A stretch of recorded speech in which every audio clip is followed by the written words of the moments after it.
The Force is with you, young Skywalker. But you are not a Jedi yet.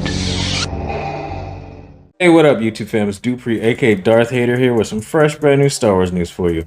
But before we get into it, don't forget to hit that like and subscribe, and also don't forget to check out my last video because it greatly helps out the channel. So let's get into it. So Star Wars boss Kathleen Kennedy is not a woke warrior at Disney, we report. So Lucasfilm president Kathleen Kennedy took backlash from much of her Star Wars fan base due to her advocating for diversity. But she may not be the woke warrior some believe her to be at Disney. After Daisy Ridley was cast as the lead in Star Wars sequel trilogy, and other female actresses like Rosario Dawson and Natasha Lee Badizio's prominent roles on Disney Plus, some fans claimed that Kennedy was pushing political agenda.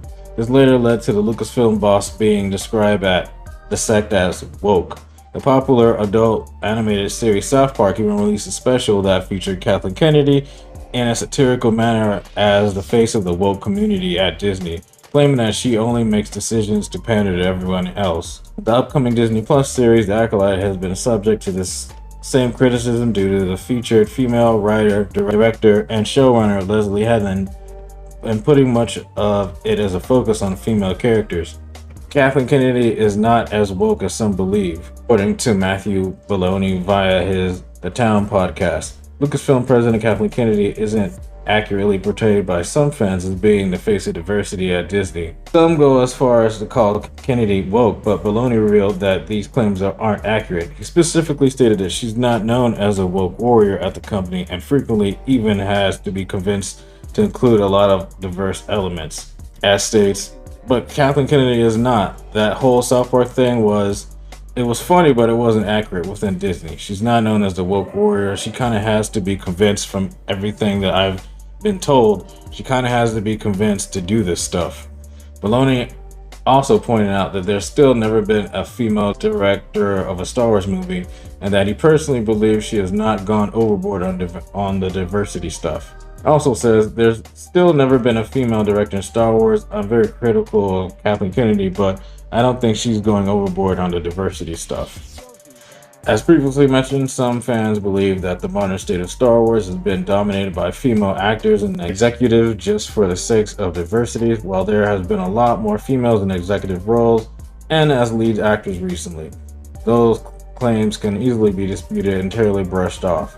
Take the sequel trilogy. Yes, for example, Daisy Ridley headlined the 3 films that came out between 2015 to 2019. However, male actors such as Oscar Isaacs and John Boyega also had major roles, as did Adam Driver.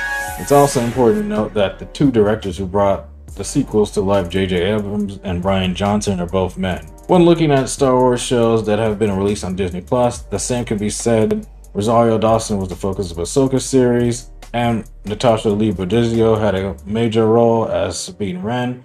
But other projects such as The Mandalorian, Andor, The Book of Boba Fett, and Obi-Wan Kenobi have all been male headliners. A lot of fans also point out that The Acolyte will be directed and written by Leslie Headland, claiming that she only got the role because Kathleen Kennedy is striving for diversity. Aside from Kenobi, which was directed by Deborah Chow, no other Star Wars projects have been wholly directed or written by a female, making these claims completely based. In short, it appears as though Kathleen Kennedy does not put as much focus on hiring females for the sake of diversity as much as some fans want to believe. So what do we think about this? Honestly, I would not know. Everything I hear from coming on set, it differs depending on who you talk to. Some say she's a tirade, some say she's, woke, some say she's this, some say she's that. All I know is like a lot of the bad decisions, or some seemingly bad decisions, have not been her doing. It's mostly been Disney, like with the release of Solo Star Wars story right after The Last Jedi, and how that film tanked supposedly, but I really based that on the fact that that movie should have came out in December instead of right after a Star Wars movie that kind of divided the community. That being said, I don't know what to take from this, so let me know what you guys think in the comments down below. Do you think there's some accuracy to these claims? Do you think she's woke? Do you think she's not? Let me know down below. And as always, if you guys like this video, please hit that like button. If you're not subscribed to the channel, hit the subscribe button. Don't forget to hit that bell to get notifications from my latest videos. That would be great. Anyway, guys, take care. See you in the next one. May the Force be with you. Bye.